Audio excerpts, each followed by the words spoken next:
Zazdieľavam tip pre ženy, ktoré sú po cisárskom reze, ktorý mi odporúčila spolužiačka zo školy Babicovstvo. Ja to akurát práve praktizujem, som tu zabandážovaná, pretože mám úplne v tých spodných vrstvách mám ricinový olej, ktorý je na handričke. Ja tu som si dala zohriať do truby na nejakých 100 stupňov. Vybrala som to, ale keď to položíte na pokožku, tak vám nemá zliesť koža.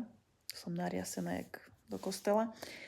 A vlastne ten ricinový olej, to teplo a vlastne na to mám ešte taký termoflór napojený na elektriku, ktorý vlastne drží to teplo stále na tej handričke. Mám to zvyčajne, teda mi bolo povedané, že to má byť 40 minút, ja už tu sedím a užívam si 2 hodiny nič nerobenie. A to teplo má ísť hlboko do tých tkaní, do tej jazvy.